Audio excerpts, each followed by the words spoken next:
안녕하십니까. 정보의 핵심만 알려드리는 정보의 키맨입니다. 구독과 좋아요는 저에게 큰 힘이 됩니다. 세계 최강 장갑차 대열에선 레드백, 호주에서 라인메탈 링스를 꺾고 수출의 쾌거를 이루면서 진정한 최강자로 군림하게 됐습니다. 예상보다 규모가 줄었다고는 하지만 현존 최강 링스를 이겼다는 것은 미국이 쓰다 남은 장갑차를 얻었었던 우리로선 실로 엄청난 쾌거가 아닐 수 없습니다. 2023년 7월 26일 AS21 레드백이 독일의 링스를 꺾고 호주군의 랜드 400 페이즈 3 사업에 최종 선정되어 레드백의 위상을 전세계에 알리게 되었습니다. 하지만 미 육군의 OMFV 프로그램 총 6,000대의 브래들리 장갑차 교체 사업에서 레드백이 탈락하고 경쟁 후보인 독일 라인메탈사와 제너럴 다이나믹스가 최종 후보로 올라가게 되면서 의아해하시는 분들도 많으실 텐데요. 미국 시장에 오래전부터 자리잡고 있던 독일의 라인메탈과 제너럴 다이나믹스는 미군과 이미 오래전부터 지속적으로 협업을 하던 기업들이며 레드백은 오시콧이라는 신생 메이커와 팀을 꾸려 경쟁하였기 때문에 이번 탈락은 사실 레드백의 경쟁력 문제라기보다는 오시콧이가 경쟁력이 없었다고 하는 편이 맞습니다. 레드백의 주 무장은 구경 30mm 기관포와 스파이커 LR2 대전차 미사일을 사용하며 무장 및 장갑의 보강으로 총 중량이 42톤까지 증가함에 따라 1000마력 디젤 엔진을 장착하고 능동보호 체계를 장착하여 대전차 미사일까지 방어할 수 있습니다. 링스도 큰 틀에서 보면 레드백의 성능과 유사합니다.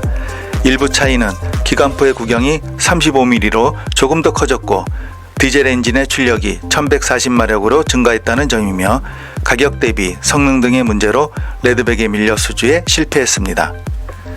하지만 2020년에 헝가리와 252대를 수출하는 계약을 체결하여 이미 양산을 시작한 상태며 무엇보다도 미 육군이 추진하는 브래들리 교체 사업인 XM30의 최종 경쟁 2개 모델 가운데 하나로 참여하고 있어서 차세대 장갑차 시장에서 경쟁하는 선도 모델 가운데 하나가 될 것이 분명하므로 방심해선 안됩니다.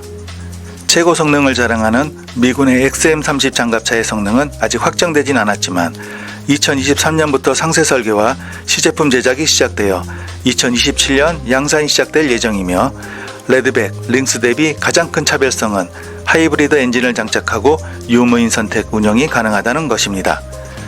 미래 추진체계 이상형은 전기 엔진이지만 현재까지의 기술적 한계를 고려하여 하이브리드 엔진을 채택한 것이며 일반적인 상황에서는 디젤 엔진, 적에게 은밀하게 접근할 때는 소음이 거의 없는 전기 엔진을 사용하여 기동하는 것을 적이 알지 못하게 하는데 그 초점이 있습니다.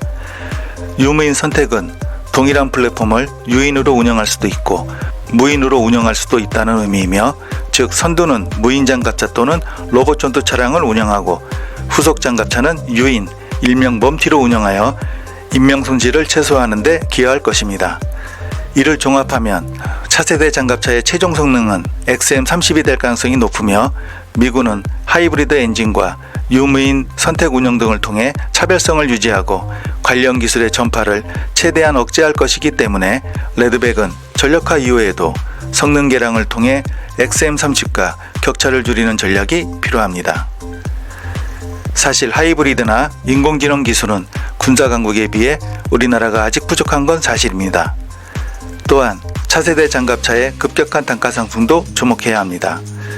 기존 브래들리는 약 50억 원인데 비해 레드백, 링스는 약 120억에서 150억 원으로 3.5세대 전차 가격과 비슷하며 미 육군의 XM30은 약 300억 원을 초과할 수도 있습니다. 아무리 성능이 좋아도 가격 경쟁력도 무시할 수 없으므로 지속적인 업그레이드와 추가 수출만이 가격 경쟁력에서 우위를 점할 수 있습니다.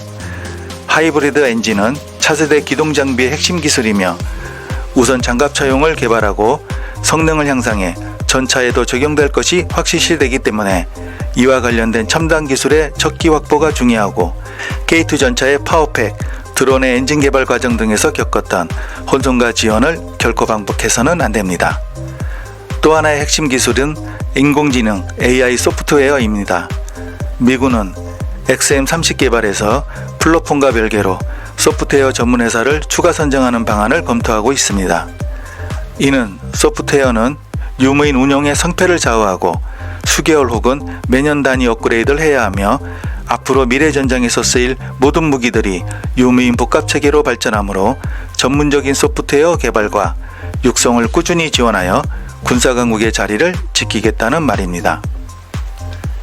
이러한 방식은 한국의 기존 시스템에는 불가능하며 이를 고려한 선택적이고 파격적인 제도 혁신도 필요합니다.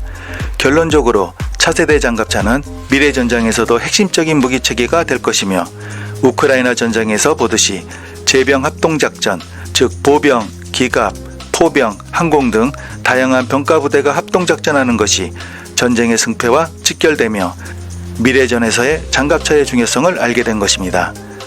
최고 방산 선진국인 영미권 시장을 뚫는 것은 만만치 않으며 특히 미국 발주의 무기 사업은 수십조 원의 천문학적 규모로 진행돼 경쟁이 치열하므로 미국 방산업체와의 공동개발, 현지 생산, 국가 차원의 지원 등 다양한 노력이 필요합니다. 차세대 장갑차는 진화를 거듭하고 있으며 군사 선진국들의 개발 동향에 대해 더욱 관심을 갖고 체계적인 노력이 필요할 때입니다. 도움이 되셨다면 좋아요, 구독 부탁드립니다. 다음 영상에서 뵙겠습니다.